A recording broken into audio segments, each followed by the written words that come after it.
This was supposed to be the greatest tank ever built, the most expensive armored vehicle project of its time, developed together by the United States and West Germany, packed with technology that seemed decades ahead of everyone else. So why was it abandoned after years of development and billions invested? What went so terribly wrong? Engineering mistakes, political conflicts, or something even bigger? And here's the real surprise. The greatest failure of the Cold War ended up shaping the tanks that came after it. Let's uncover the full story of the MBT-70. If you're interested in tanks, secret military projects, and forgotten war machines, be sure to subscribe to the channel and turn on notifications. There are many more fascinating stories ahead. Enjoy the video, and let's continue. Imagine a tank into which so much money, technology, and expectation were poured that it was seriously called the future of all Western armored vehicles. The machine was created simultaneously by two leading military powers, the United States and West Germany. The largest defense companies, the best engineers, and military specialists worked on the project. It seemed that such an alliance simply could not end in failure. A main battle tank was to be born that would leave all competitors far behind for decades to come. This was the MBT-70, one of the most ambitious projects in the history of global tank building. Already at the design stage, the machine received armament that many production tanks of later years could envy. The main weapon was a powerful 152mm gun launcher, capable of firing both conventional artillery rounds and guided anti-tank missiles. An autoloader was supposed to ensure a high rate of fire without a fourth crew member, and the crew itself was reduced to 3 people. For the mid-60s, such solutions looked almost like science fiction. But the developers did not stop there. The project provided for a hydro-pneumatic suspension with adjustable ground clearance, an engine with an output of about 1,500 horsepower, a calculated speed of over 70 kilometers per hour, and a state-of-the-art fire control system with a laser rangefinder, a weapon stabilizer, and a ballistic computer. All this was supposed to turn a vehicle weighing more than 50 tons into the most high-tech tank of its time. However, something happened that almost no one expected. The more perfect the MBT-70 became, the more problems arose around it. The cost of the project grew at a frightening speed. Complex technical solutions constantly required revisions, and serious disagreements flared up more and more often between the two countries. As a result, the tank, which was supposed to become a symbol of the West's technological superiority, never entered serial production.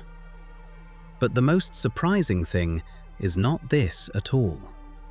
Despite the closure of the program, many ideas of the MBT-70 still found their place in modern combat vehicles years later.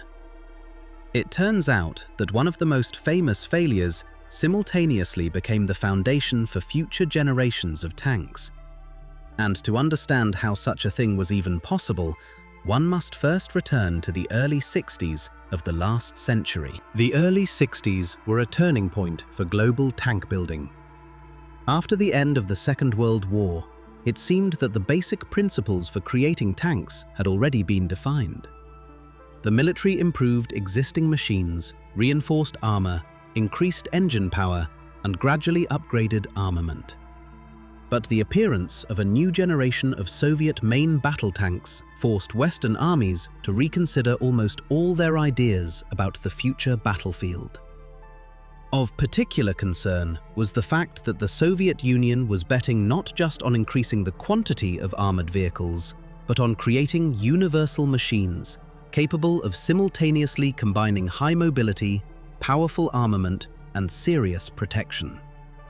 If previously heavy and medium tanks performed different tasks, now everything was heading toward the emergence of a unified main battle tank. It was this concept that forced American and West German military leaders to admit that simple modernization of existing models would no longer be able to ensure the necessary superiority. The US Army was then equipped with the M60 tank. It received a 105mm rifled gun of British design, the L7, produced under an American license as the M68.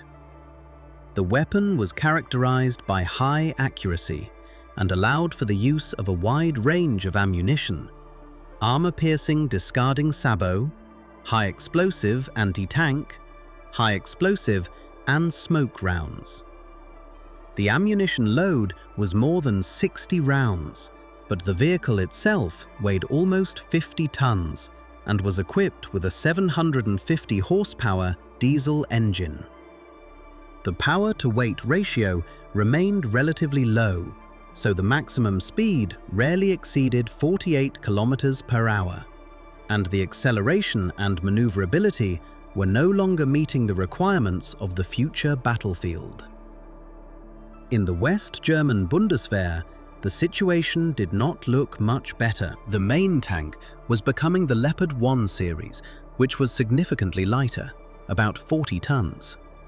It was also armed with a 105mm gun, but German designers deliberately bet on mobility instead of heavy protection. The frontal hull armor was about 70mm thick, which provided acceptable protection against only a portion of existing threats. The military understood that with the further development of anti-tank weapons, this level of armor would soon be insufficient. At the same time, intelligence regularly reported on the development of a new generation of Soviet machines. Information about more compact silhouettes, new diesel engines, smoothbore armament, and combined engineering solutions that could change the balance of power in Europe was studied with particular attention. Even if some of the information later proved to be inaccurate, the very fact of uncertainty forced Western generals to prepare for the most difficult scenario. Gradually, it became obvious that another modernization of the M60 or Leopard would not allow for a qualitative leap. One could install a more advanced sight, replace the engine, or reinforce the armor, but each such improvement increased the weight, overloaded the running gear, and shortened the modernization reserve. Designers increasingly came to one conclusion: it is necessary to abandon compromises and create a completely new machine in which all major systems, armament, protection, mobility, and electronics would be developed simultaneously as a single complex. At first glance, the task looked quite feasible. The United States possessed huge financial resources and a powerful industry. West Germany was rapidly restoring its own tank-building school and had already accumulated serious experience in designing modern combat vehicles. If the engineering knowledge, production facilities, and military budgets of the two countries were combined, it would be possible to get a tank that would not just catch up with a potential adversary, but immediately surpass them by many years. This idea seemed so convincing that a decision was soon made, which initially was perceived as a real breakthrough, but later turned into a source of endless problems. The decision to join forces looked almost ideal. In the early 60s, the United States and West Germany were not just NATO allies. Both countries understood that a potential major conflict in Europe would require a huge number of modern main battle tanks. If one machine were developed for two armies at once, it would be possible to significantly reduce research costs, unify production, and simplify crew training and equipment maintenance. On paper, the advantages looked so obvious that the project received political support at the highest level almost immediately. In 1963, an agreement was signed on the joint development of a new main battle tank, which received the designation MBT-70, and in Germany, KPZ-70. From the very beginning, the program provided for the maximum possible unification. It was planned that most of the components, assemblies, and systems would be the same for both armies. This applied to the hull, turret, armament, transmission, chassis elements, control systems, and a significant portion of the electronics. The higher the degree of unification, the cheaper the mass production of tens of thousands of components was supposed to be. The machine was immediately given extremely high requirements. The combat weight was supposed to remain at about the 50-ton level, despite the appearance of much more powerful armament and reinforced protection. The crew was limited to 3 soldiers, so a fully automated loading system had to be incorporated at the design stage. This solution allowed for reducing the internal volume of the turret, shrinking the machine's silhouette, and theoretically increasing the rate of fire regardless of crew fatigue. At the same time, engineers began designing a completely new layout for internal compartments, as standard schemes no longer allowed for the placement of all the necessary equipment. Great attention was paid to mobility. The military demanded that the new tank confidently accompany mechanized units on all types of terrain and maintain high speed even after a significant increase in weight. To achieve this, a 1,500 horsepower power plant was planned with an automatic transmission, ensuring smooth gear shifting and effective use of torque. Calculations showed that the power-to-weight ratio should exceed the indicators of most existing tanks, and the maximum speed would approach the 70 km/h mark. No less ambitious were the requirements for the fire control system. The designers immediately provided for 2-plane weapon stabilization for accurate fire on the move, a laser rangefinder for quick distance determination, and an electronic ballistic computer that automatically accounts for range, type of ammunition, and a number of other parameters before firing. In the mid-60s, such a level of automation was considered a real technological leap and significantly outpaced the equipment of most production tanks. But it very quickly became clear that representing the final result in the same way does not mean understanding the path to it in the same way. American engineers proposed one set of technical solutions, while the Germans proposed completely different ones. Each side considered its own industry more competent in certain areas and sought to promote its own developments. Even where the requirements seemed common, disputes began over the engine, armament, observation devices, materials, production standards, and hundreds of less noticeable details. While politicians talked about a single tank of the future, designers gradually began to create 2 different machines under the same name. It was at this moment that the project took the first step toward the problems that would soon turn it into one of the most complex and expensive in the history of world tank building. While the engineers tried to agree on basic solutions, the military continued to expand the list of requirements. Almost every new meeting ended with another wish to make the future tank even faster, even more accurate, and even better protected. Gradually, the MBT-70 ceased to be just a promising combat vehicle. It began to be turned into a platform that was supposed to integrate almost all the most advanced technologies of its time. It was at this moment that the project's ambitions began to rapidly outpace the real capabilities of the industry. The main feature of the new tank was not to be any one revolutionary system, but their combination. Instead of a traditional approach where new technologies were implemented gradually, the developers decided to combine them into one machine simultaneously. This meant that each new node depended on the operation of several others. If a problem arose with one system, it was automatically necessary to rework several neighboring ones. As a result, even a minor design change triggered a chain of new calculations, tests, and alterations.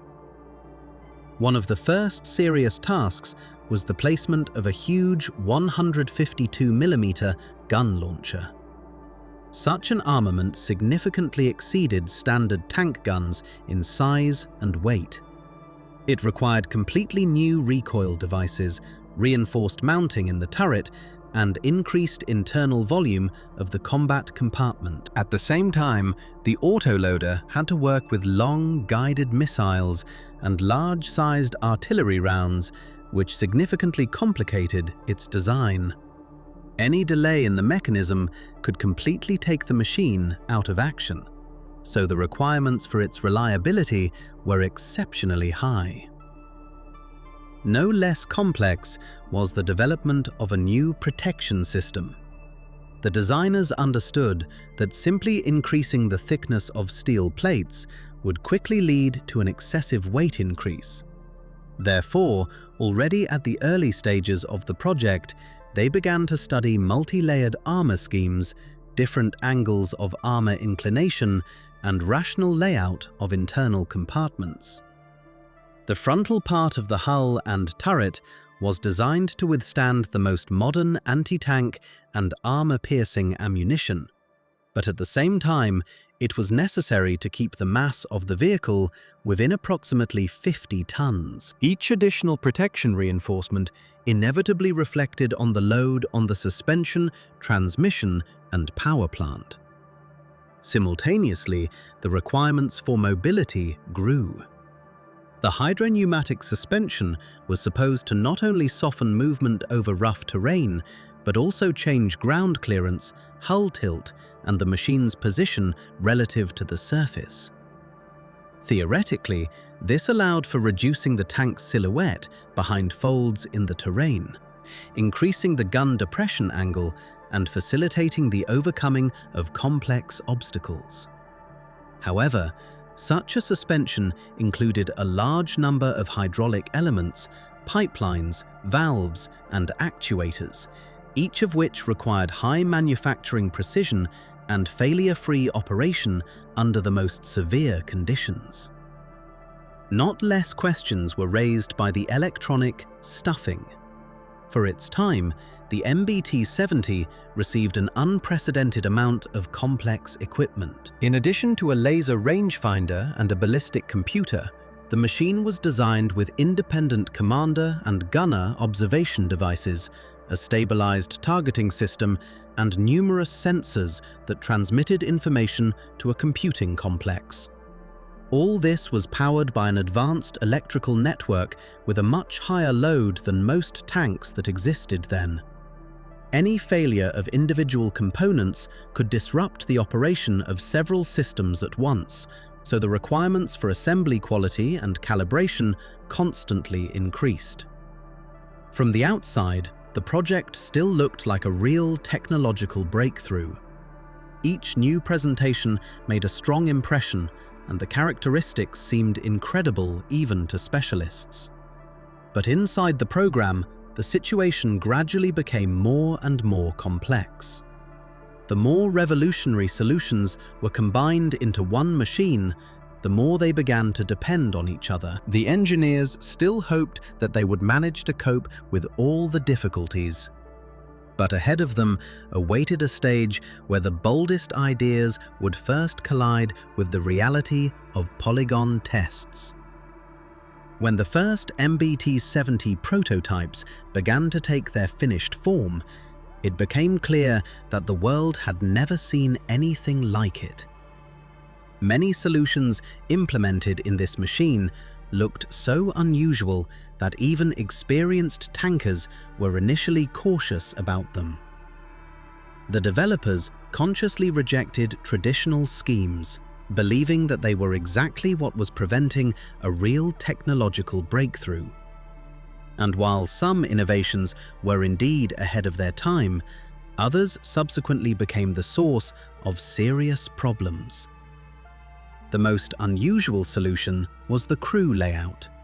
All three crew members, the commander, gunner, and driver, were placed inside the turret. A special rotating capsule was created for the driver, which automatically kept his seat in one position, regardless of where the turret was turned.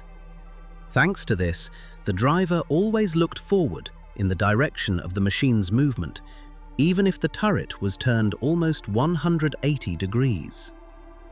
Theoretically, this allowed for firing in any direction without restricting the tank's control, but the system itself consisted of a large number of mechanical drives, hinges, and synchronizing devices that required exceptionally precise adjustment. The main weapon was the 152mm XM-151 gun launcher. It could use both conventional artillery rounds and MGM-51 shillelagh-guided anti-tank missiles.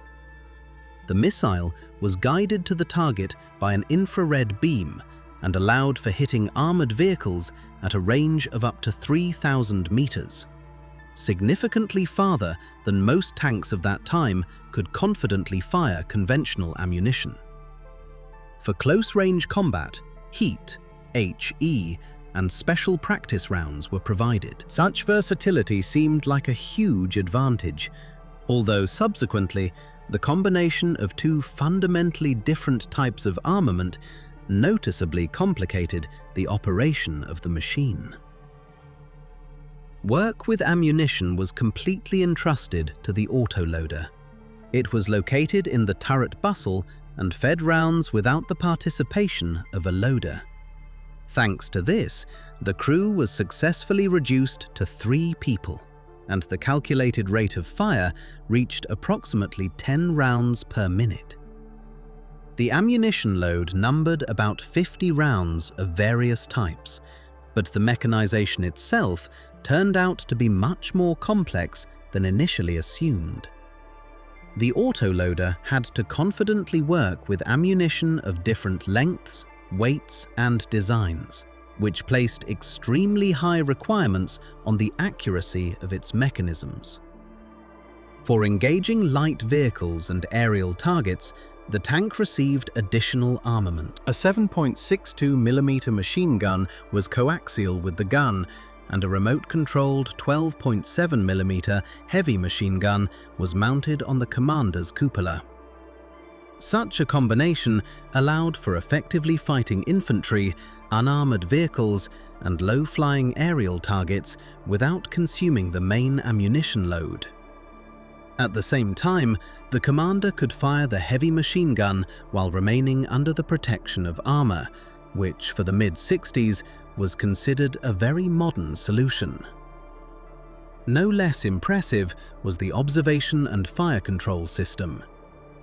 The commander received a panoramic sight with all-around visibility, and the gunner, a stabilized day sight connected to a laser rangefinder and an electronic ballistic computer. The complex automatically calculated the necessary adjustments, taking into account the distance to the target, the type of selected ammunition, and the position of the armament. This system was complemented by a 2-plane gun stabilizer, night vision devices, and a developed network of electro-hydraulic aiming actuators. For its time, such a level of automation was almost revolutionary and significantly surpassed the equipment of most production tanks in the world. On paper, everything looked almost perfect. The MBT-70 truly promised to become a machine capable of changing the perception of the possibilities of a main battle tank. But very soon, it turned out that there is a huge difference between brilliant engineering calculations and real operation. It was the first tests that were to show how viable all these revolutionary solutions collected in one machine at the same time turned out to be. Initial tests quickly showed that the MBT-70 was much more complex than its creators had counted on. Almost every innovative system required additional adjustment. The hydropneumatic suspension often worked unstably. Clearance changes occurred with delays, and individual hydraulic elements lost tightness. Not fewer questions were raised by the XM151 gun. When firing conventional rounds, the low initial velocity of the shell was inferior to classic tank guns, and guided missiles required almost perfect conditions for use. The autoloader also did not always confidently feed ammunition, especially after prolonged operation on rough terrain. Even the powerful engine required constant refinement, as high power density was accompanied by complexity of maintenance and increased cooling requirements. The machine was stunning in its technologies, but at the same time demonstrated how difficult it is to force all these systems to work as a single mechanism. While the engineers were eliminating technical shortcomings, the relationship between the American and German sides became more and more strained. The US insisted on using its Continental AVCR 1100 engine, while Germany promoted its own MTU diesel. A similar situation arose with the transmission, observation devices, communication systems, and even suspension elements. German specialists sought to use the metric system of standards, while the Americans continued to use their own technical norms. As a result, many parts had to be designed in two variants at once. Instead of a single machine, two increasingly incompatible designs were gradually formed, and the amount of engineering documentation and changes grew after almost every testing stage. All these problems very quickly affected the cost of the program. Initial calculations ceased to correspond to reality, as each new refinement required additional tests, the production of new prototypes, and the reworking of already completed nodes. The price of one tank increased so quickly that the project began to raise serious questions even from its supporters. At the same time, deadlines were constantly moved and serial production was pushed further and further back. The military increasingly asked themselves whether it was worth continuing to invest huge funds in a machine that existed only in the form of complex prototypes. It was then that it became clear that the project had approached a point beyond which it would be almost impossible to save it in its original form. By the early 70s, it was obvious that the joint program could no longer be maintained. In 1969, West Germany officially withdrew from the project and focused on creating its own tank, which later turned into the Leopard 2. The United States tried to save the invested funds by launching a simplified program, the XM803. Some of the most complex solutions were removed from the design, a number of expensive systems were abandoned, and an attempt was made to increase the reliability of the machine. However, even after the rework, the cost remained too high, and the expected advantages no longer looked so convincing. As a result, this project was also closed. Over the years of development, only prototypes were built, and the tank, which was supposed to become the basis of NATO's armored forces, never went beyond the proving grounds. Despite the formal closure of the program, many developments of the MBT-70 did not disappear with the project. The experience gained turned out to be so valuable that it began to be used in the creation of new tanks. The work on the electronic ballistic computer, laser rangefinder, and weapons stabilization formed the basis of more perfect fire control systems. Research in the field of automatic transmissions, hydro-pneumatic suspension, and powerful power plants continued in other programs. Even the experience of creating multi-layered protection and rational layout of internal compartments was useful to designers of the next generation. The most famous heir to the American part of this work was the M1 Abrams, and the German school used the accumulated knowledge in the development of the Leopard 2.